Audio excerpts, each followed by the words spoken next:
3월 셋째 주 교육부서 줄리배 하나님 앞에 함께 들읍시다. 우리 주만내 상급 찬양합니다.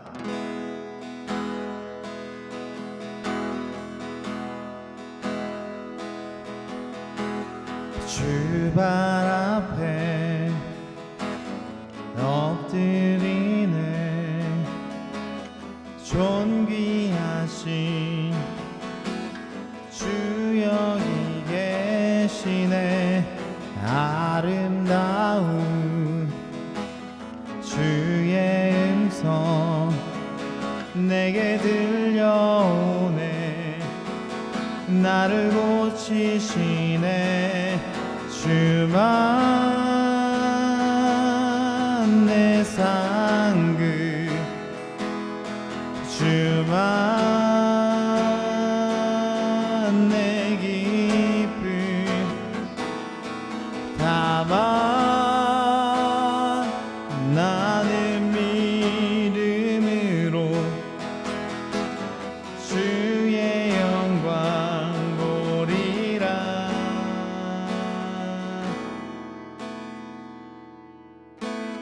주발 앞에 엎드리네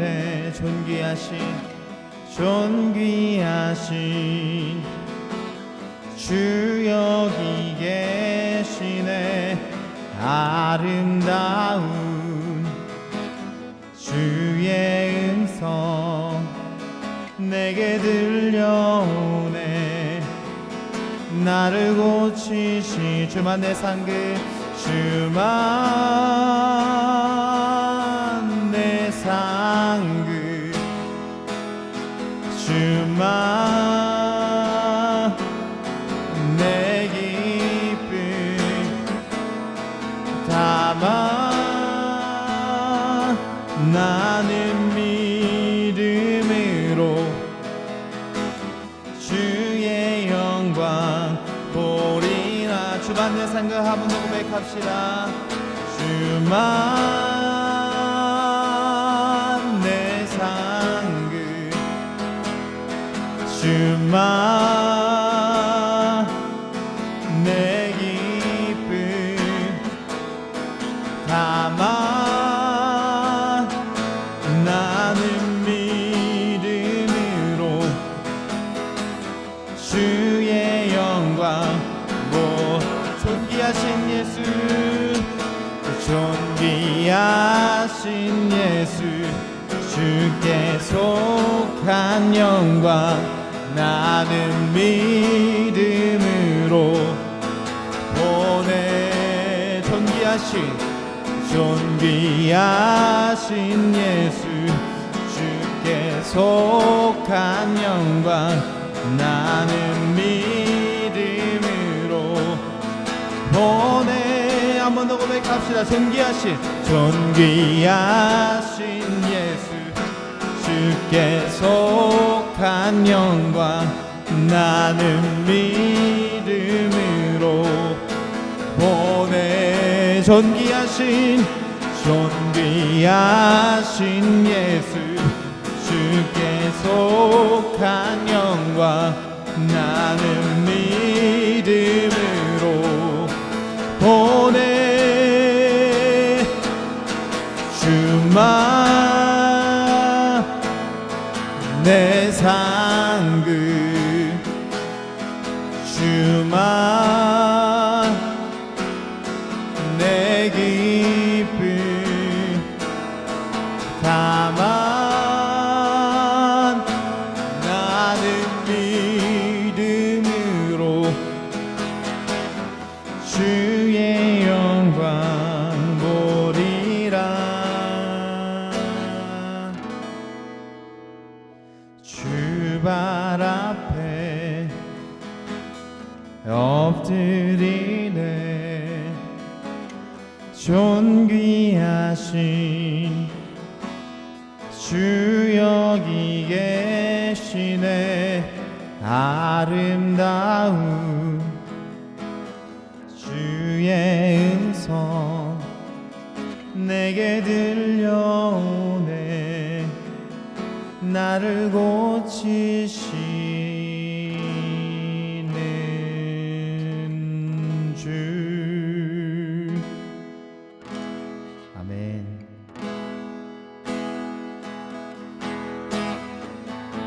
우리 이 시간 같이 기도하시길 소망합니다. 주님만이 우리의 상급이 되십니다. 주님만이 우리의 치료자 되십니다. 주님, 이 시간 주님의 은혜를 구하며 나아갑니다. 이 예배가 주님 안에서 아버지 치료받고 회복되고 아버지 하늘의 상급이신 나의 유일한 상급이신 하나님을 바라보며 나아가는 시간이 될 수 있도록 주님 이 시간 함께하여 주시옵소서. 우리 이런 기도 제목 갖고 다 같이 기도하겠습니다. 사랑해 주님 아버지 감사합니다. 오늘도 우리를 불러주시고 아버지 이 시간 주님 앞에 예배하며 나아갈 수 있게 하시는 은혜 감사를 드립니다. 주님, 주님만이 우리의 유일하신 상급입니다. 아버지, 우리가 의지할 피난처이시고 아버지 우리의 소망이 되십니다. 주님, 그 주님을 온전히 바라볼 수 있는 믿음을 허락하여 주시옵시고 아버지 우리의 연약한 심령에 주님 회복을 부어주셔서 아버지 우리가 예배를 회복하고 신앙을 회복하고 아버지 주님 앞에 온전히 나아갈 수 있도록 함께하여 주시옵소서. 아버지 예배가 그런 예배가 되길 소망합니다. 아버지 예배한 자는 영과 진리로 예배한다 하셨으니 이 시간 아버지 성령과 진리에 함께 하셔서 아버지 온전히 예배할 수 있도록 인도하여 주시옵소서. 사랑이 많으신 예수님의 이름으로 기도했습니다. 아멘. 사도신경으로 신앙 고백하겠습니다. 나는 전능하신 아버지 하나님 천지의 창조주를 믿습니다. 나는 그의 유일하신 독생자 우리 주 예수 그리스도를 믿습니다. 주는 성령으로 잉태되어 동정녀 마리아에게서 나시고 본디오 빌라도에게 고난을 받으사 십자가에 못 박혀 죽으시고 장사된 지 사흘 만에 죽은 자 가운데서 다시 살아나셨으며 하늘로 오르시어 전능하신 아버지 하나님 우편에 앉아 계시다가 거기로부터 살아있는 자와 죽은 자를 심판하러 오십니다.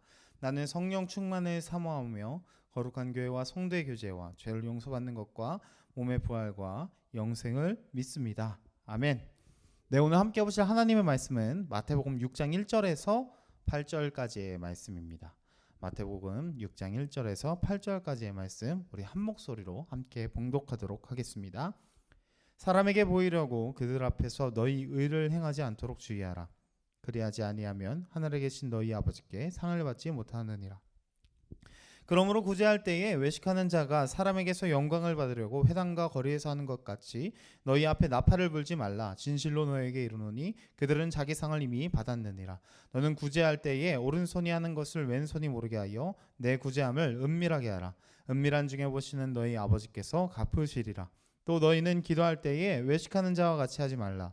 그들은 사람에게 보이려고 회당과 큰 거리 어귀에 서서 기도하기를 좋아하느니라. 내가 진실로 너에게 이르노니 그들은 자기 상을 이미 받았느니라.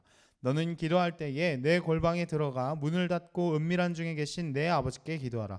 은밀한 중에 보시는 내 아버지께서 갚으시리라.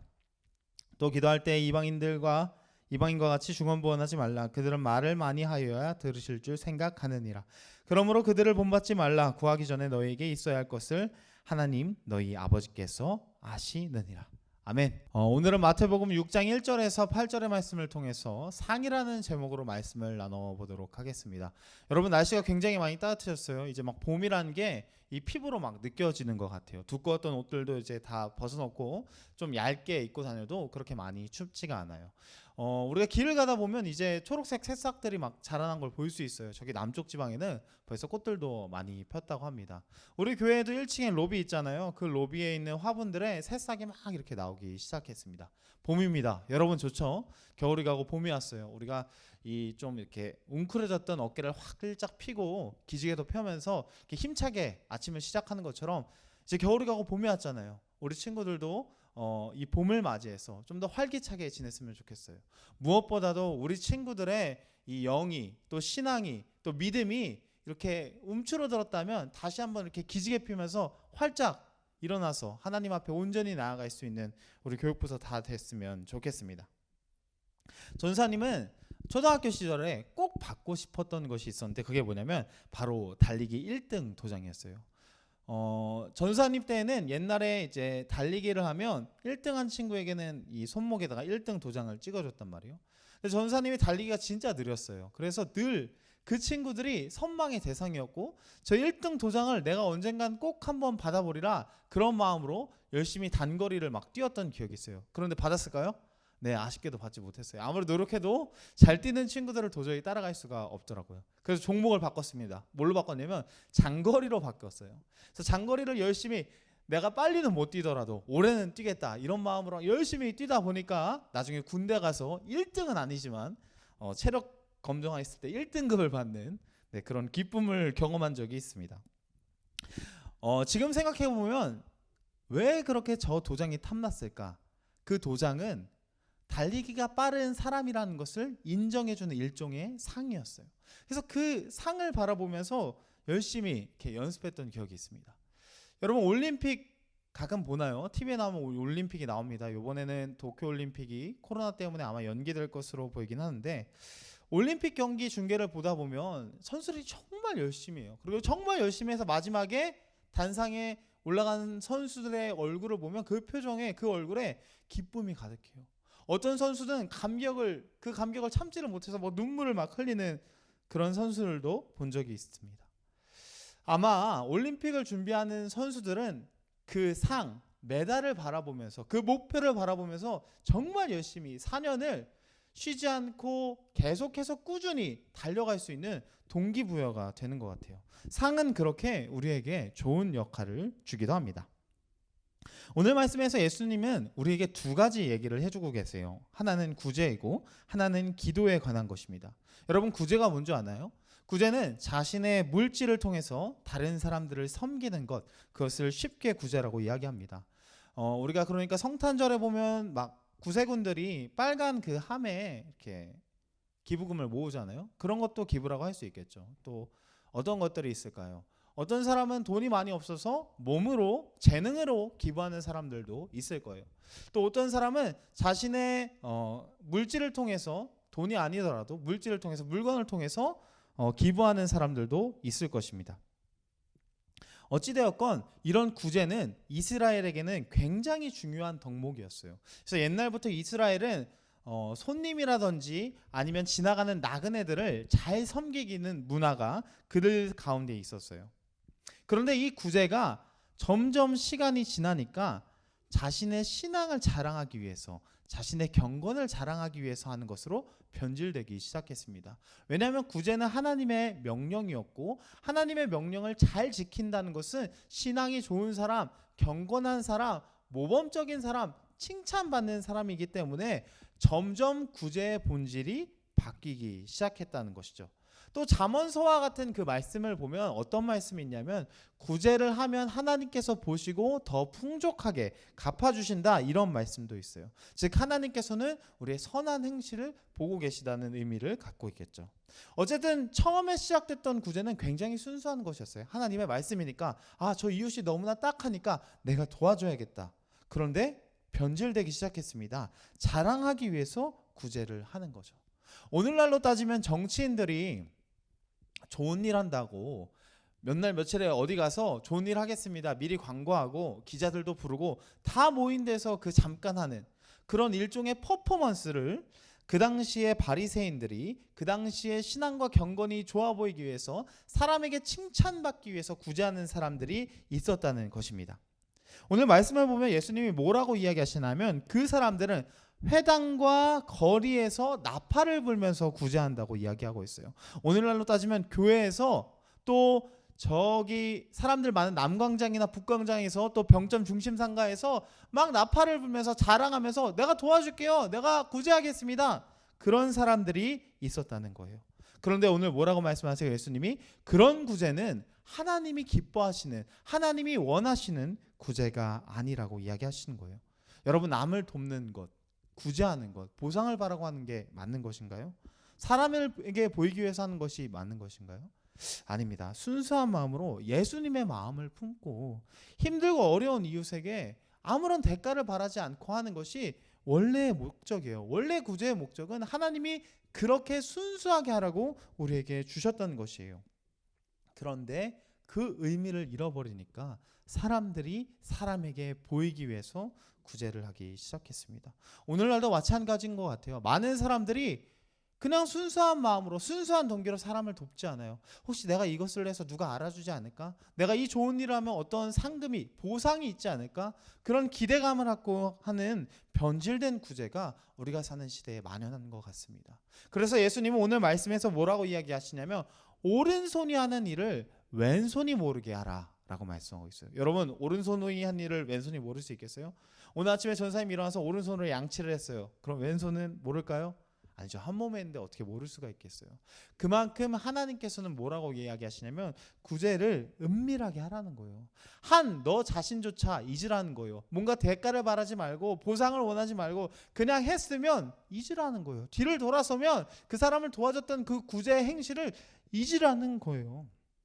얼마 전에 전사님이 유튜브에서 인기 동영상의 이 도로 위의 영웅 이런 영상을 본 적이 있습니다.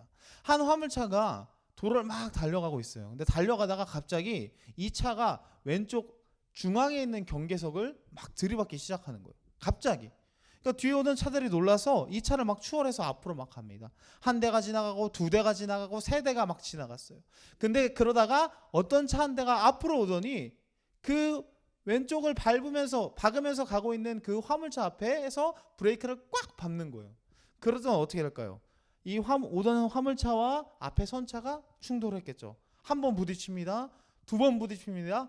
화물차가 무거우니까 멈추지를 않는 거예요. 그 앞에 있는 차는 열심히 브레이크를 밟아요. 사이드도 채우고 막 박는데 그러다가 결국 멈추게 됐어요. 그래서 황급하게 이 앞에 있던 차 사람이 운전석에서 내려서 화물차를 보니까 이 사람이 정신을 잃은 거예요. 하마터면 정말 큰일이 날 뻔한 거예요. 그리고 나서 이 사람이 인터뷰하는 내용을 봤는데 뭐라고 하냐면 당연히 해야 할 일을 했는데요. 이 사람은 뭔가 보상을 바라고 이렇게 해서 내가 이 사람을 도와주면 이 사람이 나에게 무언가를 해주겠지. 그런 소망을 두지 않고 순수한 마음으로 깨끗한 마음으로 저 사람이 불쌍하고 안 됐으니까 도와줘야겠다. 선한 마음을 가지고 그렇게 도와줬어요. 그 대가는 자기의 차가 다 망가진 것이었죠. 그런데 얼마 지나지 않아서 이 사람에게 안내가 가는 거예요. 2달인가 3달이 지났는데 자동차 회사에서 당신의 선행을 봤는데 너무 감동적이어서 우리 회사에서 자동차를 주고 싶습니다. 그래서 이 사람이 자동차를 받았던 게 있어요. 구제는 은밀한 중에 계시는 하나님이 갚아주신다는 거예요. 은밀하게 하나님이 지켜보고 계시다는 거예요. 그러니까 사람을 위해서 하지 말고 하나님을 바라보고 순수한 마음으로 그 마음으로 할 때 하나님이 갚아주신다는 거예요. 우리가 구제할 때 이런 마음을 좀 가졌으면 좋겠어요. 우리 친구들한테 선행하잖아요. 좋은 일 가끔 하잖아요. 그리고 나서 실망하지 마세요. 좌절하지 마세요. 내가 잘해줬는데 왜 저 친구는 나한테 잘 안 해주지? 그렇게 실망하지 마세요. 내가 한 것을 하나님이 다 보고 계시고 언젠가 반드시 하나님이 갚아주실 것입니다. 또 두 번째로 예수님이 말하시는 게 뭐예요? 기도예요. 전사님이 학생부 인원이 한 30-40명이 됐어요. 30-40명 되니까 꽤 많죠. 되게 재밌었어요. 그 중에서는 어여쁜 여학생들도 있었습니다. 한창 사춘기 시절을 지내다 보니까 이 어여쁜 여학생들에게 잘 보이고 싶은 거예요. 근데 하루는 전사님이 예배가 끝나고 가는데 어떤 여학생들이 그렇게 얘기를 하는 거예요. 와, 오늘 대표 기도한 오빠 너무너무 기도 잘한다. 막 이런 얘기를 하면서 칭찬을 하는 거예요. 그 이야기를 들었을 때 전사님이 어땠을까요? 솔깃했겠죠. 기도를 막 연구하기 시작합니다. 오전 대예배를 드릴 때 어른들이 어떻게 기도하나 또 어떤 구절들을 사용하나 막 보고 뭐 그런 양식도 막 배우고 외우고 막 그랬어요. 그때 전사님이 했던 기도는 누구에게 한 기도였을까요? 아마 확실한 것은 하나님을 위해서 하나님 앞에서 하는 기도는 아니었던 것 같아요. 물론 그런 기도도 하나님이 어렵게 보셔서 지금 이 자리에 있게 하셨겠지만 우리가 확실히 명확하게 알아둬야 할 것은 우리의 기도의 대상은 하나님 한 분이란 거예요. 즉 기도는 사람에게 보이기 위해서 하는 것이 아니라고 이야기하는 거예요. 그런데 오늘 말씀을 보니까 이 기도조차도 사람들에게 보이기 위해 외식하는 도구로 쓰여졌다는 거예요. 외식이란 단어는 이 원어적으로 어떤 의미를 갖고 있냐면 배우, 연기하다 이런 의미를 갖고 있는 거예요. 그러니까 외식하면서 기도했다는 것은 무슨 뜻을 갖고 있는 거예요? 사람들에게 잘 보이기 위해서 기도를 잘하는 척 연기를 했다는 거예요. 왜 연기했을까요? 당시에 기도를 잘하는 사람, 말씀을 많이 암송하고 유창하게 기도하는 사람들은 사람들에게 존경의 대상이었어요. 그리고 종종 어떤 사람들은 그런 사람들에게 기도를 받고 싶어 하기도 했고 기도를 배우고 싶어 하기도 했어요. 한마디로 기도를 잘하면 인기가 많았어요. 그러니까 이 바리새인들이 기도를 자랑하기 위해서 사람들 앞에서 기도하는 거예요. 그런데 전사에 뭐라고 얘기했어요? 기도의 대상이 누구라고요? 하나님 한 분이시라고요. 하나님 앞에 기도해야 하는데 사람 앞에 기도하고 있으니 예수님의 마음이 얼마나 답답하셨겠어요. 그래서 예수님이 말씀하시는 거예요. 그렇게 기도하지 말라. 사람들에게 보이기 위해서, 외식하기 위해서 기도하지 말라. 그것이 옳지 않다고 말씀하시는 거예요. 그러면서 뭐라고 말씀하세요? 은밀하게 기도하라는 거예요. 골방에 들어가서 문을 닫고 기도하라는 거예요. 아무도 보지 않는 곳에서, 은밀한 곳에서 계시고 은밀한 곳에서 보시는 하나님 앞에 기도하라는 거예요. 여러분, 종종 어떤 친구들은 기도를 교회에 와서만 해야 한다고 생각해요. 아니요, 지금 우리 친구들이 예배 드리는 그 자리에 주님이 함께 하시고 그 자리에서 하는 기도도 주님이 다 받아주세요. 우리 친구들 하나님 앞에 하는 기도는 자리가 중요하지 않아요. 위치가 중요하지 않고 사람에게 어떻게 보일까 고민하지 않아도 돼요. 하나님은 우리의 마음을 아시기 때문이에요. 이미 우리의 필요를 아시기 때문에 우리가 막 하나님 앞에 생각 없이 쓸데없이 길게 많이 어렵게 하지 않아도 돼요. 진실한 마음으로 하면 하나님이 들어주신다고 이야기하고 있습니다.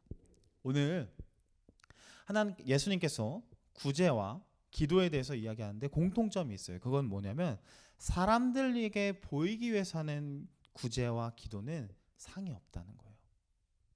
하나님께서 이미 그들은 상을 받았다고 해요. 사람들에게 보이기 위해서 한 구제와 기도는 이미 사람들에게 칭찬받고 그들에 의해서 이미 다 보상받았다는 거예요. 그런데 하나님께서는 뭐라고 말씀하세요?